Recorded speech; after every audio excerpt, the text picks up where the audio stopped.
Pajak LCMA. Alhamdulillah beliau sudah hadir di tengah kita. Salawat dan salam marilah kita tunjukkan kepada junjungan kita Nabi besar Muhammad Rasulullah SAW, kepada para keluarganya, sahabatnya, tabi'in, juga kita umatnya hingga yaumul akhir nanti, yang insyaallah tetap istiqomah di jalan Allah Subhanahu wa taala. Nah, sebelum kajian kita mulai, marilah kita baca basmalah bersama-sama. Bismillahirrahmanirrahim. Kajian hari ini kita mengusung tema Idul Fitri dan Hablum Minanas. Kajian kita sampai dengan jam 5.50 waktu Indonesia bagian Barat. Habis itu kita lanjutkan dengan diskusi dan tanya jawab. Selanjutnya kepada Ustaz kami persilahkan.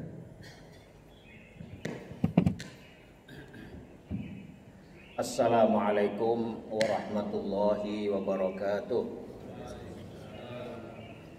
Alhamdulillahi wa kafa, wassalatu wassalamu ala rasulihi alladhina astafa, wa ala khatamihim al-mujtaba nabiyyina wa maulana Muhammadin al-mustafa, wa ala alihi wa ashabihi wa man ihtada bihadihi wastanna bisunnatihi min ahli sidqi wal wafa, amma ba'd. Masyurul muslimin, jamaah salat subuh Masjid Al-Ikhlas Komplek BKPM yang mudah-mudahan senantiasa dikarunia keberkahan, rahmat dan maghfirah dari Allah Subhanahu wa taala. Puji syukur kehadiratnya pada pagi hari ini kita kembali diberikan kesempatan, kekuatan oleh Allah Subhanahu wa taala untuk bisa menjalankan aktivitas harian kita, khususnya menjalankan ibadah salat subuh secara berjamaah.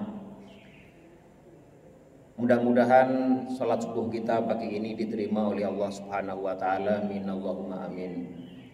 Puji syukur juga kita panjatkan kehadiratnya bahwa kita masih diberikan usia yang panjang, sehingga kita semuanya telah melewati ibadah Ramadan. Beberapa pekan yang lalu sudah selesai, dan mudah-mudahan kita termasuk orang-orang yang mendapatkan predikat ketakwaan sebagaimana diinginkan dari tujuan ibadah puasa selama Ramadan itu, ya la'allakum tattaqun, agar kalian semuanya menjadi orang-orang yang bertakwa. Demikian pula kita juga mudah-mudahan mendapatkan maghfirah dari Allah Subhanahu wa taala, sebagaimana sabda Rasulullah sallallahu alaihi wasallam, man shoma ramadhana imanan wa ihtisaban ghufira lahu ma taqaddama min dzambi. Barang siapa yang berpuasa, atau dalam riwayat lain ada juga yang man qoma, barang siapa yang melakukan qiyam Ramadan imanan wa ihtisaban, dengan penuh rasa iman, yakin betul, bertauhid dengan lurus, dengan murni, wahtisaban, dan juga karena benar-benar hanya mengharapkan balasan dari Allah Subhanahu wa taala, ghufira lahu ma taqaddama min dzambi. Dia akan diberikan ampunan oleh Allah Subhanahu wa taala dari apa-apa yang sudah dilakukan, sudah berlalu dari dosa-dosanya.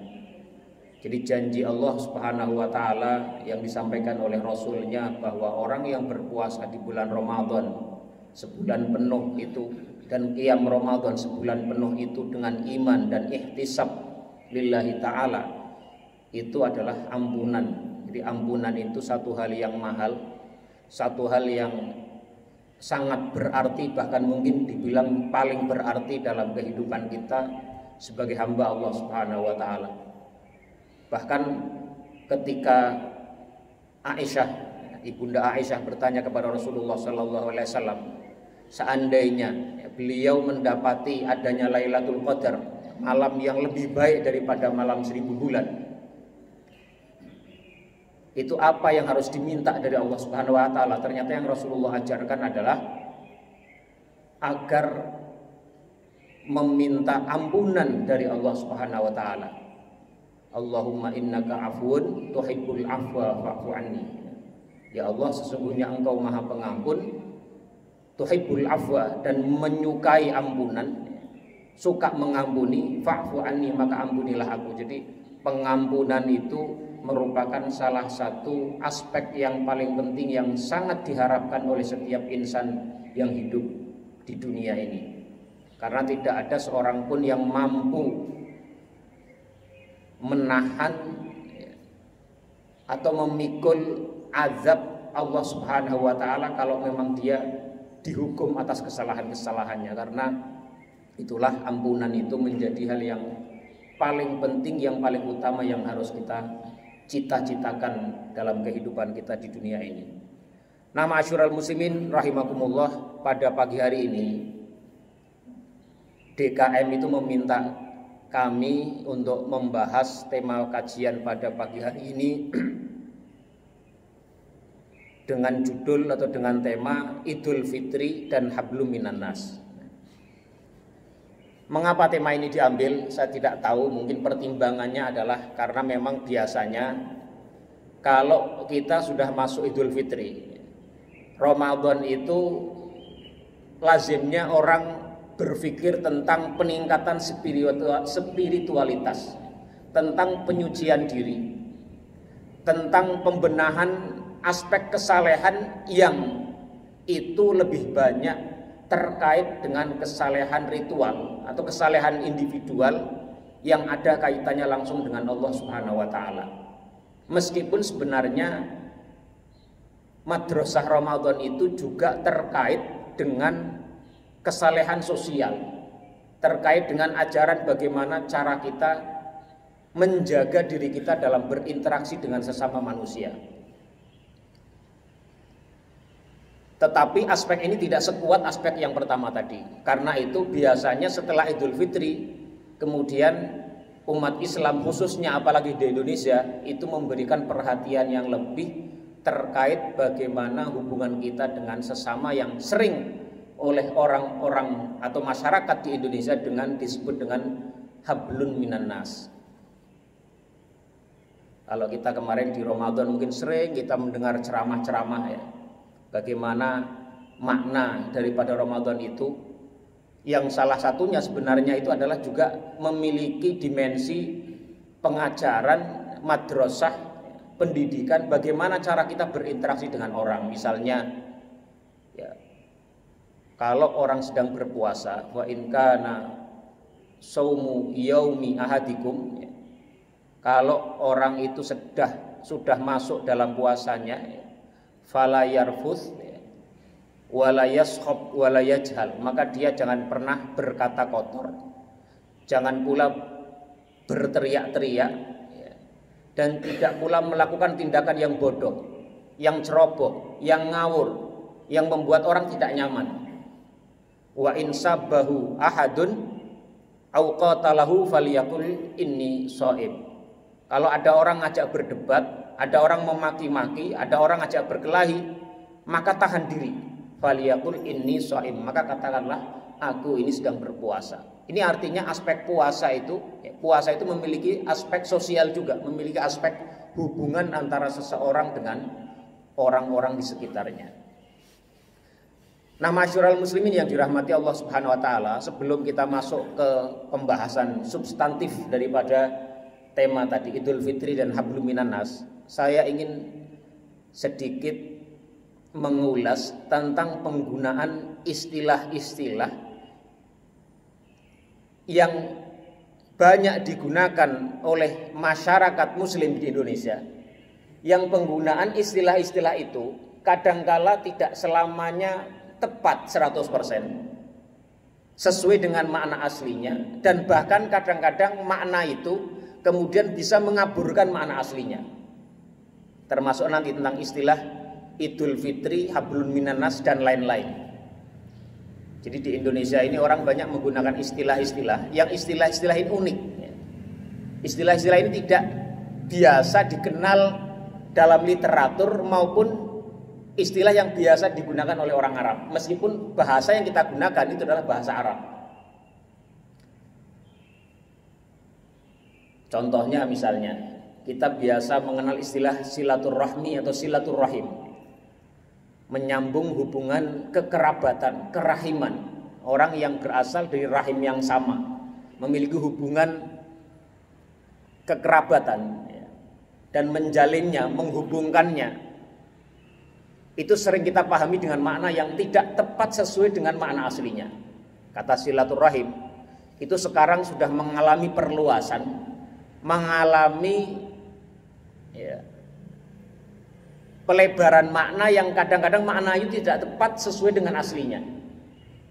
Asli kata silaturahim itu adalah menyambung hubungan persaudaraan antara orang-orang yang memiliki tali hubungan rahim, kekerabatan. Nah sekarang ini orang-orang Indonesia itu banyak menyebut silaturahim itu untuk menyatakan hubungan dengan siapapun di antara orang-orang di sekitar orang tersebut. Kadang-kadang kita bertemu, kumpul-kumpul, ya, dengan teman sekantor, kita sebut dengan silaturahmi atau silaturahim.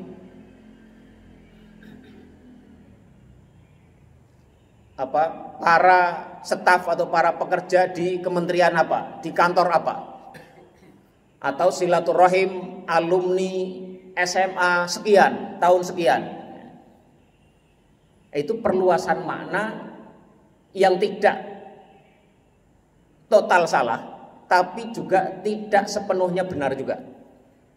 Karena silaturahim sekali lagi, ya, kalau kita baca teks-teks, ya, dalam Al-Quran, ya, yang menyebut tentang kata rahim atau silatul arham, ya, atau hadis-hadis Rasulullah SAW, tidak ada makna lain kecuali yang dimaksudkan itu adalah menyambung hubungan kekerabatan.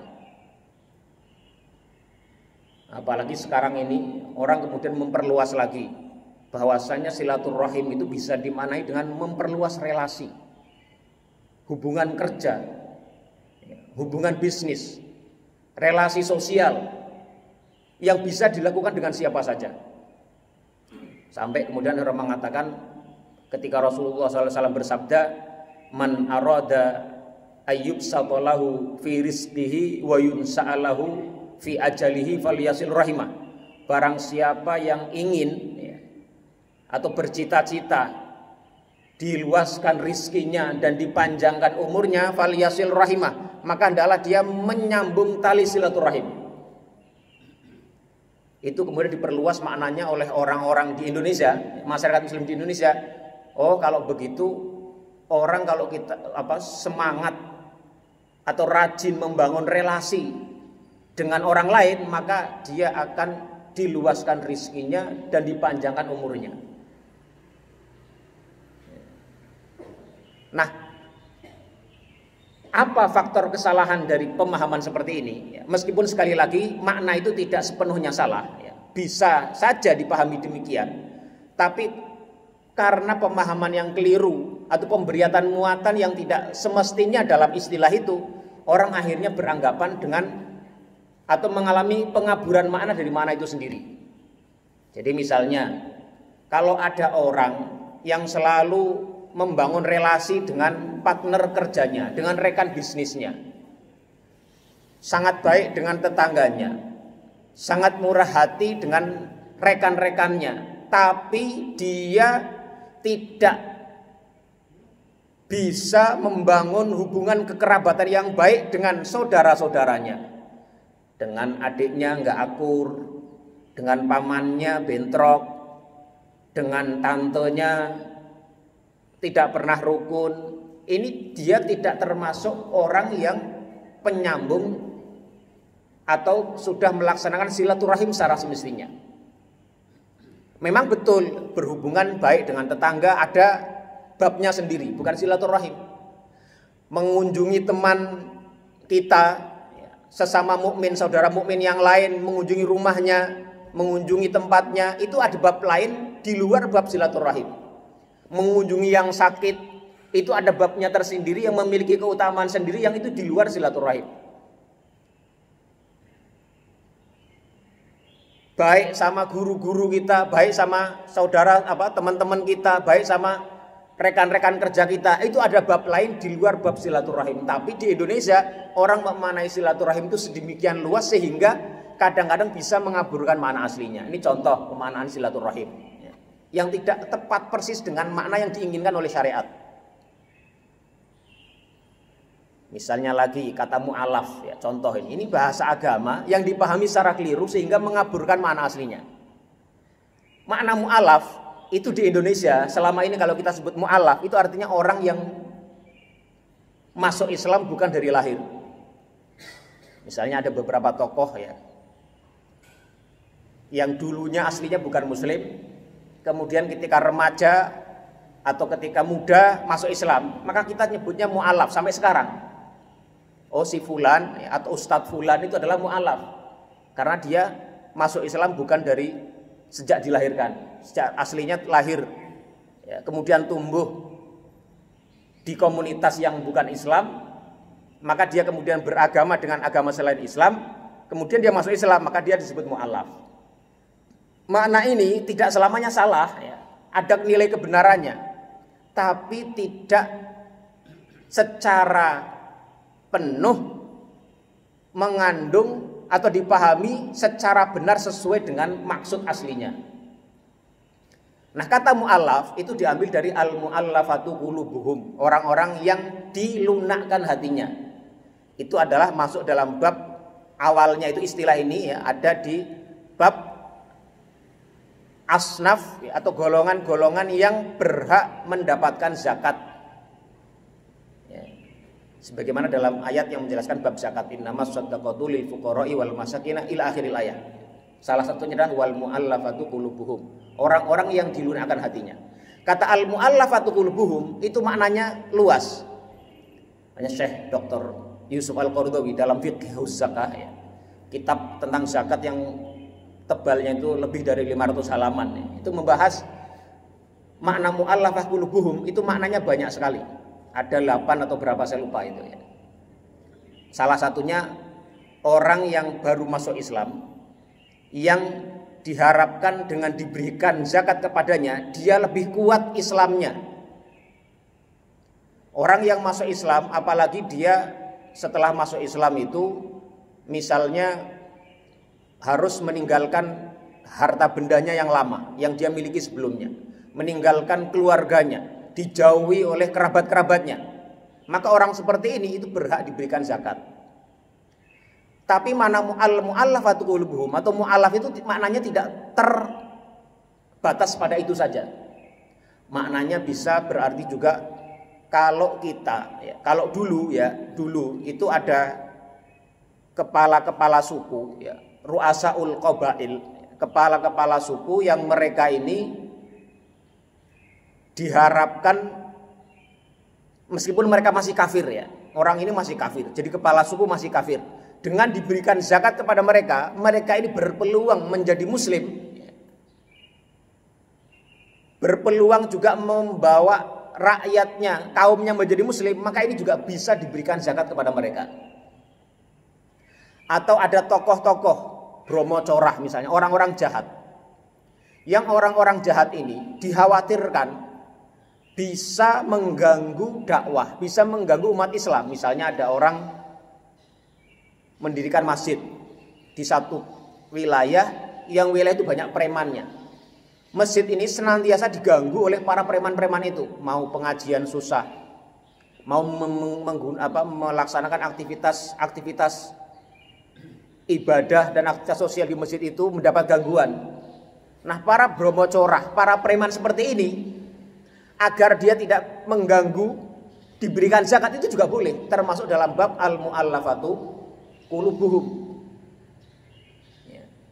Orang-orang yang perlu dilunakkan hatinya agar bisa tidak mengganggu atau bahkan bisa mendukung dakwah Islam, itu bisa termasuk al-mu'allafatu qulubuhum. Jadi bukan orang yang baru masuk Islam saja, dia muslim atau tidak ya, tapi dia berpotensi mengganggu dakwah, itu bisa diberikan zakat dengan masuk asnaf al-mu'allafatu qulubuhum atau mu'allaf tadi.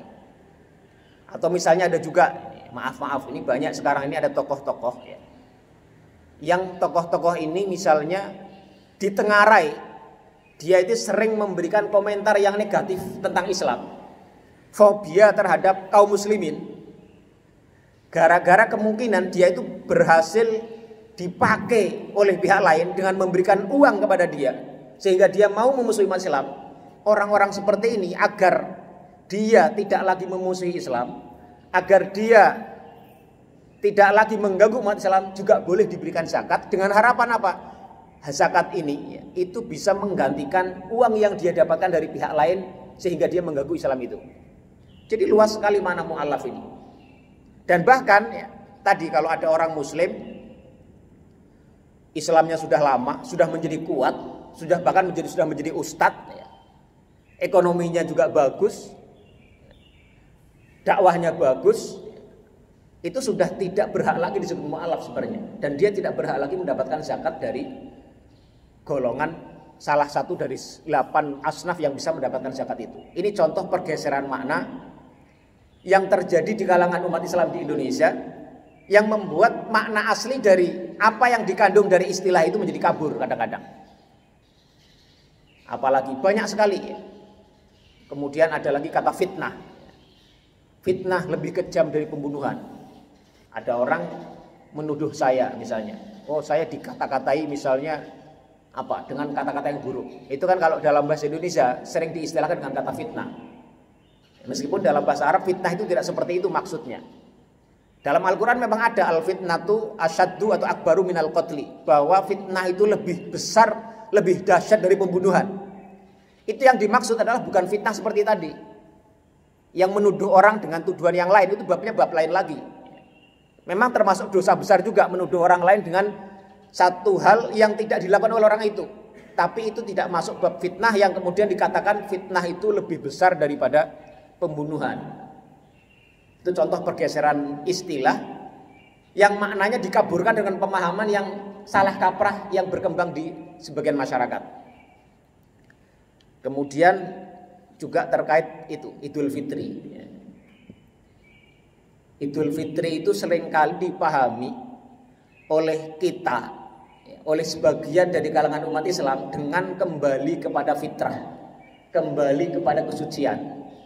Padahal kalau kita baca literatur manapun, dari hadis-hadis Nabi, dari buku-buku fikih, itu hampir tidak dijumpai, apalagi yang lama-lama ya, yang apa namanya, yang minal ulama al-qudama ya, itu tidak ada yang memaksudkan makna Idul Fitri dengan kembali kepada fitrah, kembali kepada kesucian, itu nggak ada. Idul Fitri itu makna aslinya yang dimaksudkan dalam hadis Nabi, yang dipahami oleh para sahabat, yang dipahami oleh para tabi'in, dipahami oleh para ulama-ulama terdahulu. Itu maksudnya adalah Idul Fitri. Id, satu hari raya. Kata id itu artinya dari ada ya'udu, sesuatu yang berulang, yang kembali, yang dalam konteksnya adalah konteks di mana banyak orang berkumpul memiliki kegembiraan yang sama, itu id namanya, hari raya. Maka diterjemahkan dengan hari raya. Nah, Idul Fitri maksudnya adalah hari raya Al-Fitr. Al-Fitr itu artinya berbuka. Hari raya yang disyariatkan setelah umat Islam berpuasa selama sebulan penuh. Kemudian mereka berbuka, tidak lagi berpuasa, itulah yang disebut dengan Idul Fitr. Ini untuk membedakan dengan hari raya satunya, yaitu Idul Adha, Idul Adha, yaitu hari raya di mana orang-orang di situ menyembelih hewan kurban al-adhahi, al-adha. Jadi hari raya Idul Fitri disebut dengan Idul Fitri itu bukan dengan makna kembali kepada fitrah. Tapi maksudnya adalah hari raya yang dilakukan oleh umat Islam setelah melakukan ibadah puasa sebulan penuh, kemudian mereka berbuka, dan itulah hari raya disebut dengan hari raya Idul Fitr. Maka zakatnya pun disebut dengan shadaqatul fitri atau zakatul fitri. Zakat fitr, bukan zakat fitrah. Kalimat zakat fitrah itu adalah kalimat yang datang belakangan.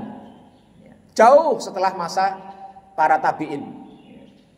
Syekh Yusuf Al-Qaradawi dalam Fiqhus Zakah membahas masalah ini juga, sedikit mengulas ya, istilah zakatul fitrah ya. Ada beberapa kitab fikih menyebut zakatul fitrah, zakat fitrah. Itu ada, tapi mayoritas ya, apalagi kitab fikih yang lama itu menyebutnya zakatul fitr. Zakat yang dikeluarkan ketika seseorang sudah mau masuk kepada Idul Fitr. Atau zakatul fitri, atau apakah dalam satu hadis Nabi itu Nabi menyebutnya juga shadaqatul fitri.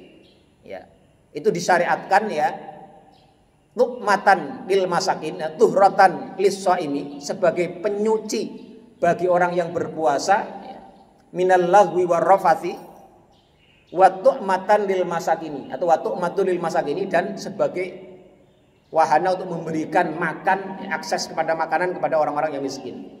Jadi istilah zakat fitrah itu muncul belakangan. Dan bahkan pun ya, ketika pun itu seandainya dibenarkan menggunakan kata zakatul fitrah ya, zakat fitrah itu maknanya bukan zakat kesucian. Al-fitratu yang dimaksudkan di situ ya. Kata fitrah yang dimaksudkan di situ menurut Syekh Yusuf Al-Qaradawi ya, mengutip sumber-sumber sebelumnya, itu beliau mengatakan al-fitratu ay al-khilqatu. Ya, al-khilqatu itu, khilqah artinya penciptaan manusia. Itu hampir sama dengan menggunakan istilah ini dengan zakatul badani, zakat badan manusia, zakat jiwa. Jadi zakat yang ditetapkan untuk semua orang yang masih hidup, itu zakatul fitr.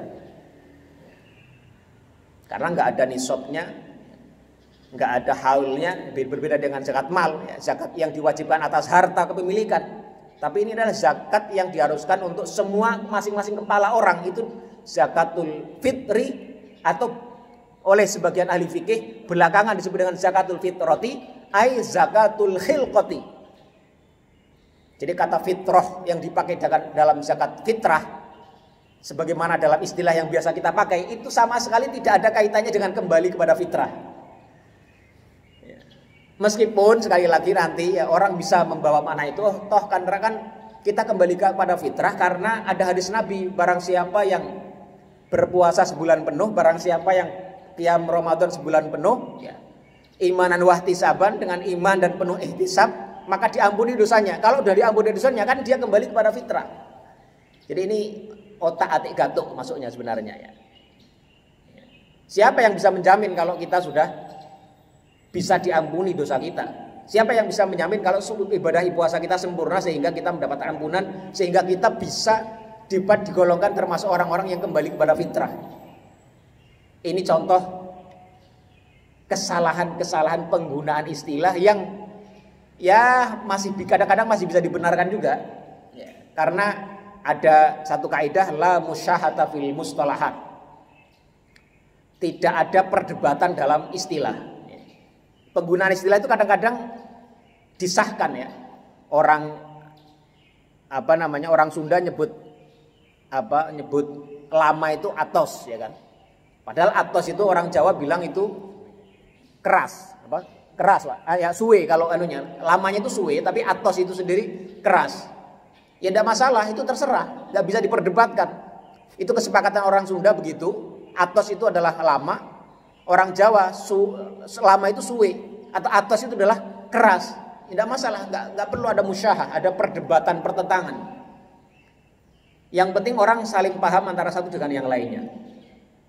Ini sama, ada cerita lucu ini Pak. Ada turis dari Inggris datang ke Jogja, nginep di hotel. Tiba-tiba perutnya sakit. Karena perutnya sakit, dia mau cari apotek terdekat untuk cari obat. Dia keluar hotel itu, ketemu tukang becak. Dia bertanya, "Sir, how much is to the nearest pharmacy?" Pak, berapa sih ongkos untuk ke ke apotek terdekat? Maka si tukang becak ini mengatakan 50,000 kombak kambek, 50.000 bolak-balik. Dia bilangnya 50.000 kombak kambek. Jadi bolak-balik dia terjemahkan dengan kombak kambek.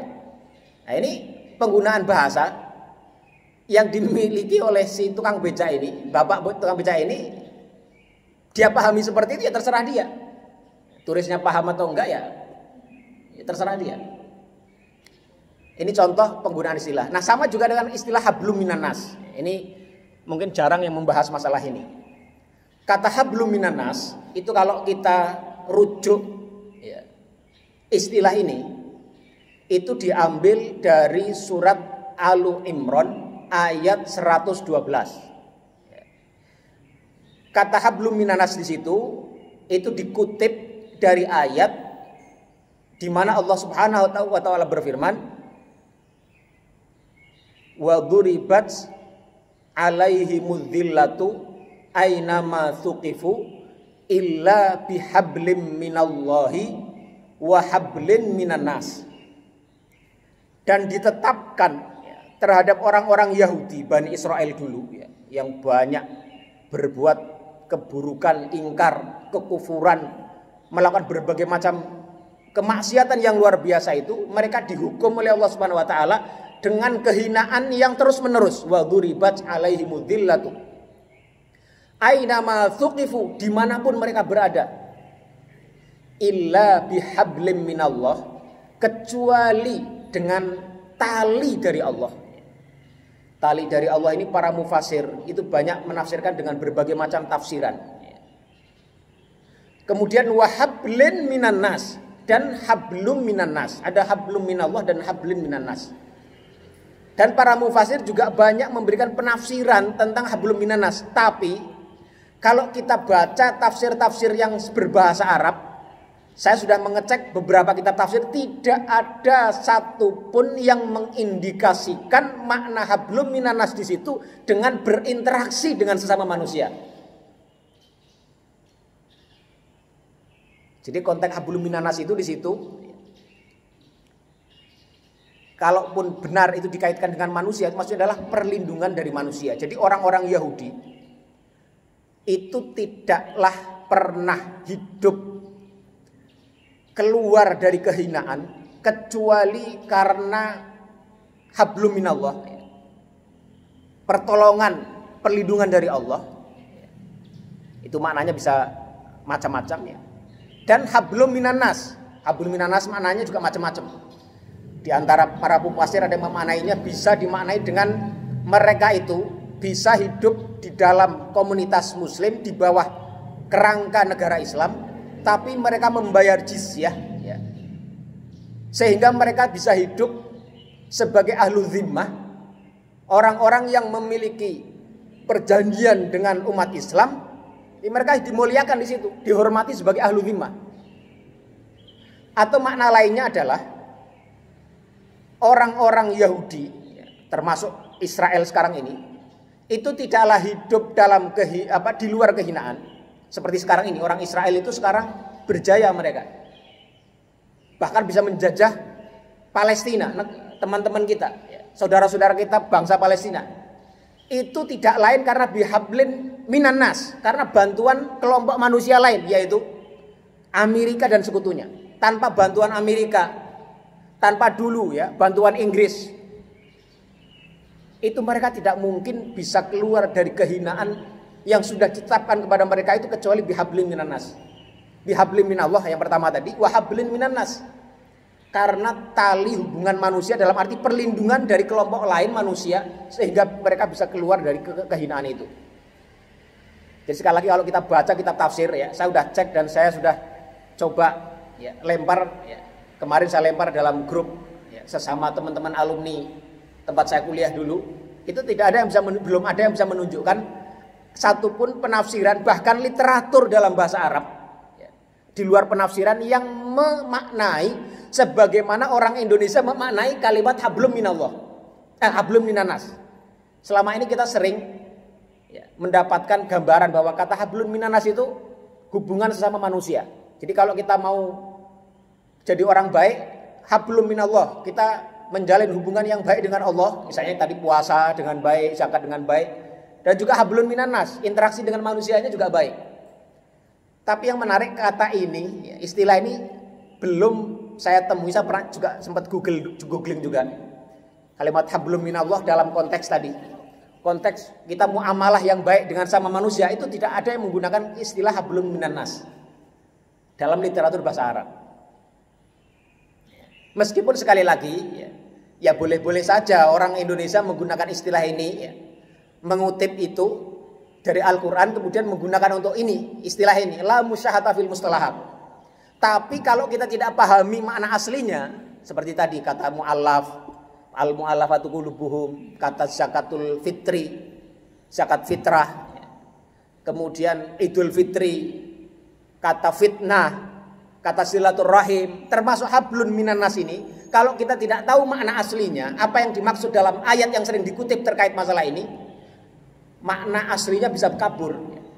Makna yang sebenarnya dari apa yang dikehendaki dari istilah itu bisa mengalami pengaburan, dan ini bisa tidak baik bagi cara kita memahami agama ini. Jadi sekali lagi, kalau kita menggunakan hablum minan nas, boleh nggak? Kalau saya cenderung ya boleh-boleh saja. Kita bisa memaknainya apa yang ingin dimaknai dengan kata itu, selama itu bisa diterima juga secara bahasa. Tapi kita perlu paham bahwa secara asli, secara bahasa yang digunakan oleh sumber utama dari istilah itu sama sekali tidak ada hubungannya dengan muamalah binnas atau al-muamalah ma'annas, berinteraksi dengan sesama manusia. Pengajaran tentang anjuran, pentingnya, urgensinya, ya, kita membangun hubungan manusia itu ada dalam Islam, jelas sekali ya. Nanti insya Allah kita akan bahas juga. Tapi tidak ada kalau dalam bahasa Arab, literatur dalam bahasa Arab yang menggunakan istilah hablum minan nas terkait hal ini. Itu yang perlu kita pahami. Ya. Ini sekilas tentang casingnya dulu, Pak. Jadi kita perlu paham casingnya dulu, tentang penggunaan istilahnya dulu sebelum kita masuk ke substansinya. Tapi jamnya udah mau habis. Kita selesai jam berapa nanti, Pak? 5.50, masih ada 10 menit lagi. Nah, masyarul muslimin rahimakumullah, ya. Kalau kita membahas ini tadi, apa namanya, Idul Fitri dengan hablum minan nas, itu maksudnya mungkin adalah udah kita selesai Idul Fitri, kita sudah membangun upaya sekuat tenaga untuk memperbaiki hubungan kita dengan Allah Subhanahu wa taala sehingga kita diharapkan menjadi orang-orang bertakwa. Maka sekarang ini saatnya kita, ya, jangan lupakan juga selain membangun hubungan yang baik dengan Allah, yang hasilnya itu kita terus jaga. Kita nggak tahu nih, apa kita berhasil tidak mendapatkan predikat takwa, kita berhasil tidak mendapatkan ampunan sebagaimana diinginkan oleh Allah dan Rasulnya dalam berpuasa itu, dalam menjalani ibadah Ramadan itu. Karena kita nggak tahu, ya kita upayakan agar kita bisa mendapatkan itu. Caranya gimana?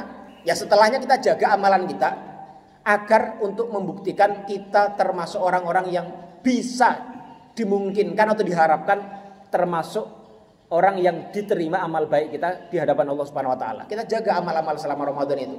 Mungkin intensitasnya berkurang dari apa yang kita lakukan selama Ramadan, tapi kita jaga sekuat tenaga. Nah, sekarang kalau kita bicara tadi, katakanlah ibadah Ramadan itu adalah fokus besarnya itu adalah membangun relasi kita dengan Allah Subhanahu wa taala. Al-muamalah billah. Ibadah kita dengan Allah Subhanahu wa taala. Nah, kita jangan lupakan juga ada kewajiban yang juga sangat penting, yang juga ini berbahaya kalau kita lupakan, yaitu al-muamalah binnas atau hablum minan nas tadi yang sering digunakan istilahnya dalam bahasa Indonesia oleh masyarakat muslim Indonesia dengan hablum minan nas tadi. Mengapa? Ya, karena banyak sekali urusan-urusan kita dengan sesama manusia, kalau kita lupakan justru akan membuat urusan kita menjadi berabe, menjadi berantakan. Ada satu hadis yang terkenal sekali, yang sering mungkin kita dengar, ya, bahwa Rasulullah SAW, ini adalah hadis yang hadis sahih, riwayat Muslim kalau nggak salah ya, pernah bertanya kepada para sahabat-sahabat beliau, atadruna manil muflis. Rasulullah pernah bertanya kepada para sahabat dalam rangka untuk mengoreksi konsepsi yang mungkin tidak tepat di kalangan para sahabat. Rasulullah mengatakan, atadruna manil muflis. Wahai para sahabat-sahabatku, apakah kalian tahu siapakah orang yang muflis itu? Siapakah orang yang rugi itu? Siapakah orang yang bangkrut itu? Maka para sahabat menjawab dengan konsepsi yang mereka pahami saat itu, yang lazim dipahami oleh masyarakat saat itu. Maka para sahabat menjawab, ya, al-muflisu fina man la dirhamalahu wala mata'an. Yang disebut dengan orang muflis itu adalah orang-orang yang tidak punya dirham, tidak punya dinar. Orang-orang yang nggak punya uang itulah orang yang muflis. Orang yang bangkrut, maksudnya dia tidak punya potensi kekuatan ekonomi yang mapan, nggak punya dirham, nggak punya uang lah gitu. Tapi kemudian Rasulullah SAW memberikan satu definisi tentang muflis itu sesuai dengan makna yang diinginkan oleh syariat. Kemudian Rasulullah menjawab, al-muflisu min ummati, orang-orang yang muflis, orang-orang yang bangkrut di kalangan umatku, kata Rasulullah SAW, man ja'a au man ya'ti yaumal qiyamati wa ya'ti man ya'ti yaumal qiyamati bi sholatin wa siyamin wa zakatin. Orang-orang yang datang di hari kiamat dengan membawa pahala sholat, sholatnya bagus, rajin, 5 waktunya ke masjid nggak pernah ketinggalan, qiyamul lailnya rajin, tarawehnya rajin, tahajudnya rajin, witirnya tidak pernah ketinggalan, sholat rawatibnya juga rajin, tidak pernah bolong. Wasiyamin, dia juga di hari kiamat nanti membawa pahala puasa. Puasanya rajin, tidak hanya Ramadan, bahkan mungkin puasa-puasa sunnah. Ada yang sampai puasa Dawud misalnya. Wa zakatin, zakatnya juga tidak pernah ditinggalkan. Zakat malnya dihitung betul, dia kapan harus berzakat, kapan harus membayar zakat malnya dia, kapan tabungannya itu harus dizakati, kapan investasinya harus dizakati. Zakatnya gak pernah ketinggalan. Wa ya'ti waqad syatama hadza. Tapi masalahnya, meskipun dia datang dengan sholat, dengan pahala zakat, dengan pahala puasa yang luar biasa di hari kiamat, wa ya'ti waqad syatama hadza, tapi dia selama hidupnya sering mencaci orang lain, sering memaki-maki tetangganya, sering memaki-maki orang-orang di sekitarnya. Wa akala mala hadza, dan dia juga kadang-kadang ngambil bukan haknya. Di kantor dia ngentit uang dari kantornya. Ada orang yang berbisnis, dia korupsi dengan bisnisnya. Wa akala mala hadza wa safaka dama hadza. Atau dia juga mungkin pernah membunuh orang lain dengan tanpa hak, menghibai orang lain, ngomongin orang lain dengan tanpa hak, mencaci maki orang lain dengan tanpa bukti, menuduh orang lain dengan tanpa fakta yang nyata. Maka orang-orang yang seperti ini, kata Rasulullah SAW, itu adalah orang-orang yang muflis. Karena nanti, kata Rasulullah SAW, orang-orang tadi yang dimaki-maki dia, yang dijelek-jelekkan, yang dihibai, yang dituduh-tuduh, yang difitnah, tadi istilah fitnah dalam bahasa Indonesia, itu akan datang kepada Allah Subhanahu wa taala untuk meminta keadilan. Ya. Maka fa ukhidha hadza min hasanatihi. Maka dari caci makian itu diambilkan kebaikan puasa dia, ada diambilkan pahala sholat dia. Dari ghibah dia nanti orang yang dihibah dia akan minta jatah kompensasi dari pahala zakat dia, pahala puasa dia. Terus demikian berlalu. Sampai kalau pahala dia sudah habis, dari banyaknya orang yang dia maki-maki, dari banyaknya orang yang dia sakiti, dari banyaknya orang yang dia ghibai, dari banyak orang yang dia tuduh-tuduh, dari banyak orang yang dia jelek-jelekkan, sampai habis pahalanya, maka dari keburukan orang yang dicaci maki tadi, orang yang difitnah tadi, orang yang dijelek-jelekan tadi, orang yang disakiti tadi akan diambil, diberikan kepada orang yang suka mencaci maki tadi. Meskipun dia punya pahala sholat, pahala zakat, pahala puasa sudah habis, digunakan untuk membayar kompensasi perilaku buruk dia kepada orang lain di sekitar dia. Inilah orang-orang yang disebut bangkrut. Jadi ibaratnya seperti orang yang punya tabungan 100 juta tapi punya piutang punya hutang 300 juta. Jadi seakan-akan dia nggak punya apa-apa. Di rekeningnya ada 100 juta dari zakat, puasa, sholat tadi. Tapi ada 300 hutang dia dari hasil tindakan perilaku buruk dia terhadap orang-orang di sekitarnya.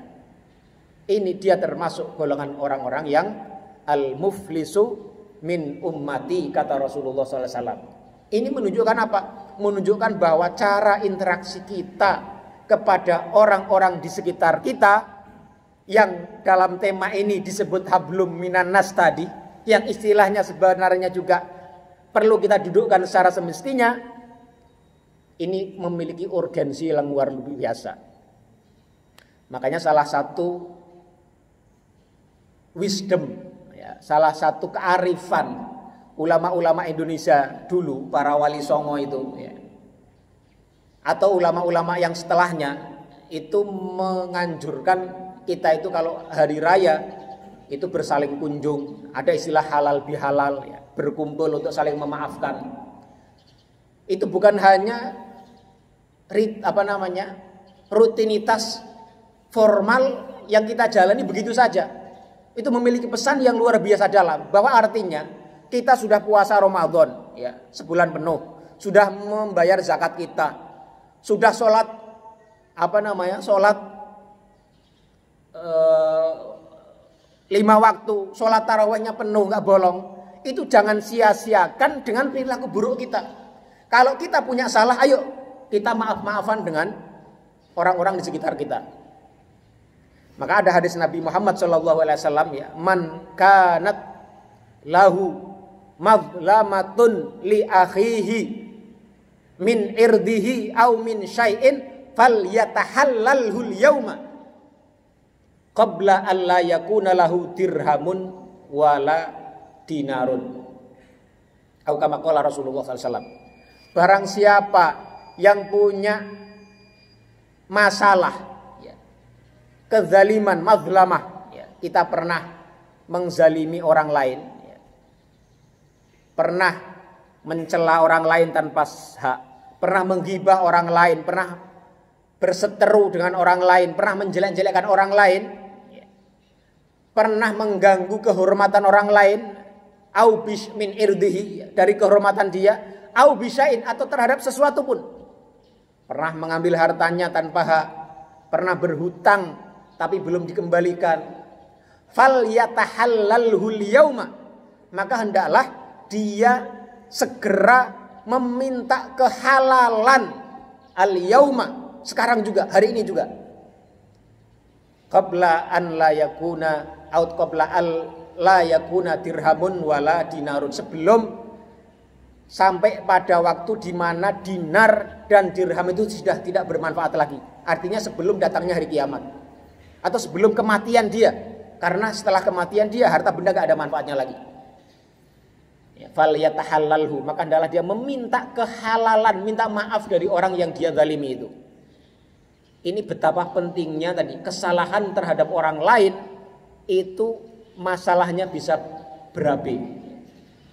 Para ulama menjelaskan, ya, janji Rasulullah SAW, barang siapa yang berpuasa sebulan penuh, ya, dengan penuh iman dan ihtisab akan diampuni dosanya. Itu adalah dosa-dosa yang khusus terkait dengan hubungan antara seseorang manusia dengan Allah Subhanahu wa taala. Dosa-dosa yang terkait antara hubungan seseorang hamba dengan temannya, dengan sesama manusia, itu tidak termasuk yang diampuni sebagaimana hadis tadi. Pun pula hadis-hadis yang menunjukkan misalnya as-shalawatul khams, ya, wal jum'ah ilal jum'ah kaffaratun lima bainahunna idza ujtunibat al kabair, bahwa sholat 5 waktu yang kita lakukan dan satu Jumat ke Jumat yang lain itu adalah sebagai kafaroh, pembebas kita dari dosa selama kita meninggalkan dosa-dosa besar. Itu juga oleh para ulama dijelaskan adalah khusus terkait dosa-dosa kita kepada Allah Subhanahu wa taala. Adapun dosa kita yang terkait dengan hak anak Adam, yang terkait dengan hablum minan nas, kalau kita mau gunakan istilah itu tidak bisa diampuni kecuali sampai kita meminta pemaafan dari orang yang kita salahi tadi, dari orang yang kita zalimi tadi. Ini maka dari itu ya ada istilah halal bihalal itu mungkin ngambil dari hadis ini. Fal yatahallalhu al-yauma. Hendaklah dia meminta kehalalan dari apa yang telah dia lakukan kesalahan kepada orang lain. Kemudian ada riwayat lain ya. Ini hadis tadi itu riwayat Al-Bukhari. Kalau nggak salah riwayat Al-Bukhari, hadisnya hadis sahih. Ada seorang sahabat lapor kepada Rasulullah SAW. Ada seorang perempuan. Perempuan itu kanat taqumul laila wa tasumun nahar. Dilaporkan kepada Rasulullah, ada seorang perempuan yang dia itu kerjaannya taqumul laila wa tasumun nahar. Kalau malam dia bangun, kalau siang dia berpuasa. Jadi luar biasa ibadah. Ritualnya dia luar biasa. Walakinnaha, kata sahabat ini yang melaporkan kepada Rasulullah, walakinnaha tu'dhi jiranaha bilisaniha. Tapi masalahnya perempuan ini punya kebiasaan menyakiti tetangganya dengan lisannya. Jadi ada orang perempuan nih, emak-emak lah kalau bahasa kita, yang kerjaannya kalau malam bangun malam, kalau siang dia rajin puasa. Tapi dia punya masalah, tu'dhi jiranaha bilisaniha. Dia punya kebiasaan buruk, sering menyakiti tetangganya dengan lisannya. Mungkin sering mengumpat lah, mungkin sering menggosipi tetangganya lah, mungkin sering memaki-maki lah, mungkin sering misuh-misuh lah. Maka kata Rasulullah, la khaira fiha innaha finnar. Atau kama qala Rasulullah SAW. Maka dia ini tidak ada kebaikan bagi dia, wa huwa wa innaha finnar, dan dia termasuk ahli neraka. Karena apa? Karena lisan dia yang suka menyakiti tetangganya itu. Meskipun dia malamnya bangun malam, ya, maksudnya sholat sunnah dia kerjakan, apalagi sholat wajib dia. Dan siangnya dia puasa sunnah, tapi hal itu tidak banyak bisa menolong dia kalau dia masih punya kebiasaan buruk, seringkali menyakiti tetangganya dengan lisannya. Ini betapa pentingnya relasi pola hubungan muamalah kita dengan sesama manusia itu nilai sedemikian tinggi itu. Ya. Ada hadis lain juga ya, yang juga penting ya, yang Rasulullah SAW ajarkan kepada kita. Ya. Rasulullah itu pernah mengatakan, innar rajula layabluhu bihusni khuluqihi ya, darajatal qaimi was-shaimi. Ya, darajatal qaimi was-shaimi. Ini hadis riwayat Ahmad dan Tirmidzi kalau salah ya. Sesungguhnya ada orang-orang yang dengan kebaikan akhlaknya dia, bihusni la yablughu rajulu bihusni khuluqihi. Ada orang-orang yang dengan kebaikan akhlaknya dia itu nyampe darajatas shaimi wal qaimi, nyampe derajatnya orang yang biasa bangun malam, was-shaimi, dan orang-orang yang rajin puasa. Ini. Jadi dengan kebaikan akhlak kita, dengan kesantunan perilaku kita, itu kita bisa sampai kepada derajatnya orang ahli puasa dan ahli sholat malam. Jadi dengan akhlak yang mulia itu kita bisa naik derajat kita seperti orang ahli ibadah. Mungkin kita ya sholatnya hanya 5 waktu yang wajib saja, puasanya hanya Ramadan saja, tapi sama tetangganya baik, sama kerabat-kerabatnya rajin silaturahim, kepada orang-orang miskin rajin memberikan sedekah, tidak pernah lepas senyuman ketika bertemu orang lain, tidak pernah menyakiti tetangganya, menghormati tetangganya, tidak menghibai orang lain, santun kepada orang-orang di sekitarnya, rajin membantu. Orang-orang seperti ini bisa jadi derajatnya jauh lebih tinggi dibanding orang yang ahli qiyamul lail, ahli puasa sunnah. Ini menunjukkan betapa tingginya ya, urgensi akhlak kita kepada sesama manusia. Dan inilah yang mungkin ya maksudnya ingin ditekankan dalam tema kali ini, bahwa kita setelah ibadah puasa Ramadan sebulan penuh, ada kewajiban kita juga yang tidak kalah pentingnya, yaitu membangun hubungan yang baik antara sesama kita satu dengan yang lainnya, baik dalam keluarga kita, dengan tetangga kita, dengan kerabat-kerabat kita, dengan rekan-rekan kerja kita, dengan orang-orang yang kita kenal, dan dengan manusia pada umumnya. Barangkali ini saja yang bisa kita bahas. Sekiranya ada yang ingin menyampaikan pertanyaan, pandangan, atau menyampaikan apa yang ingin disampaikan, silahkan sebelum kita tutup.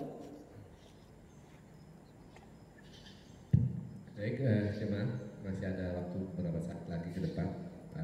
Silakan kalau ada yang menambahkan atau mendiskusikan, menanyakan mengenai kajian kita pagi ini. Silakan.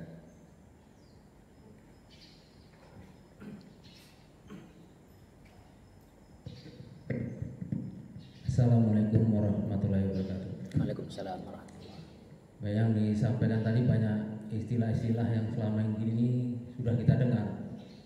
Kemudian pemahamannya ada yang kebiasaan, kadang-kadang kita kebiasaan gitu kan, oh seperti ini.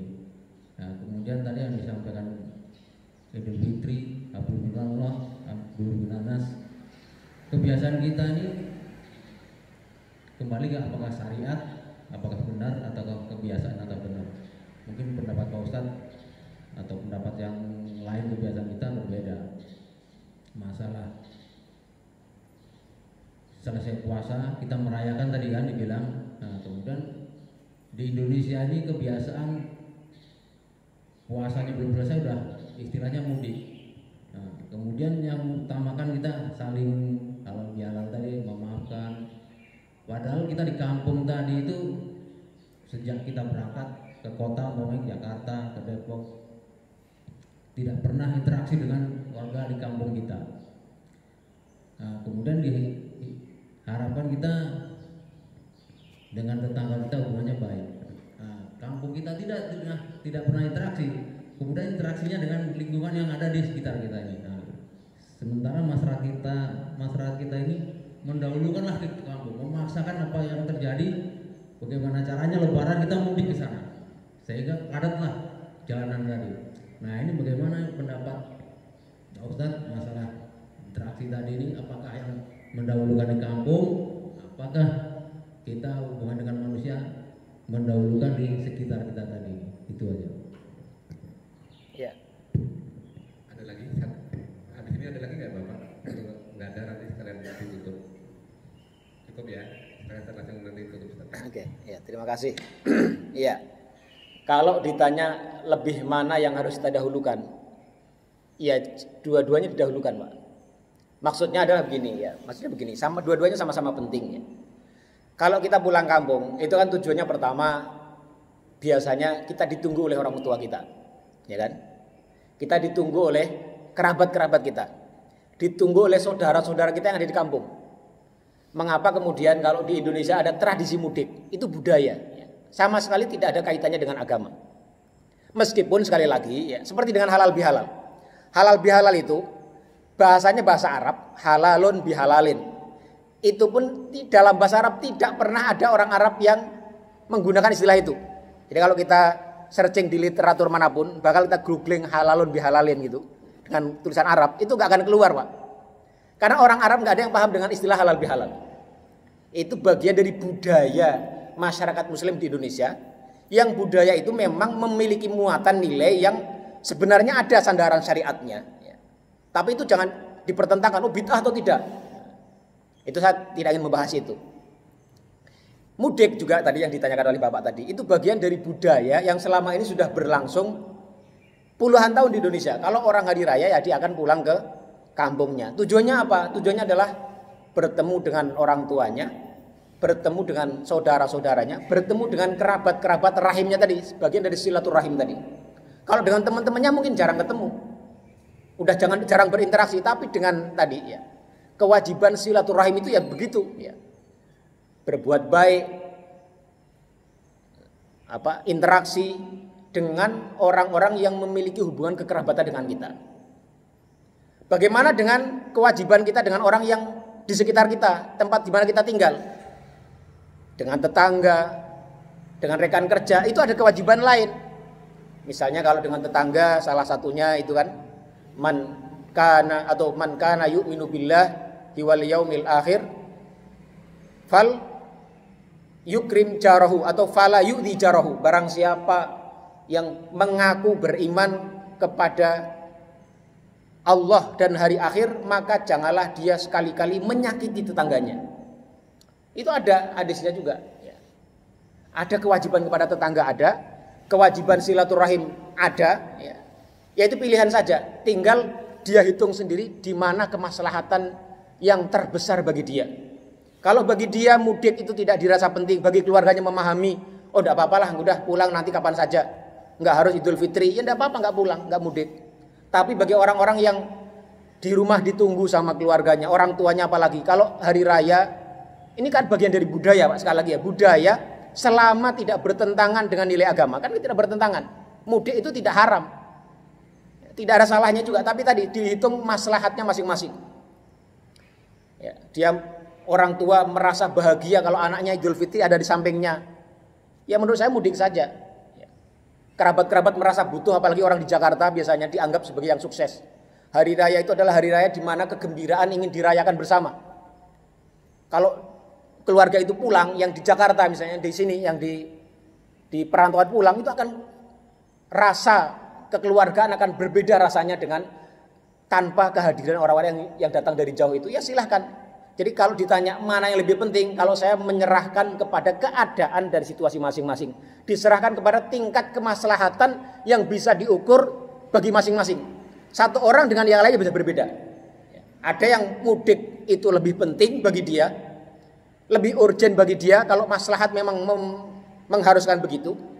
Ada yang sebaliknya, tergantung tingkat kemaslahatan yang bisa diperoleh dari keadaan masing-masing itu. Begitu Pak. Allah a'lam bishawab. Itu pendapat saya begitu. Baik, kajian pagi ini tadi sudah dikasih kesempatan, nggak ada pertanyaan lagi datanya. Insya Allah kita bisa mengamalkan ilmu yang kita dapat pagi ini dengan baik dalam kehidupan kita sehari-hari. Baik, kita tutup kajian kita dengan bacaan hamdalah dan doa penutup majelis.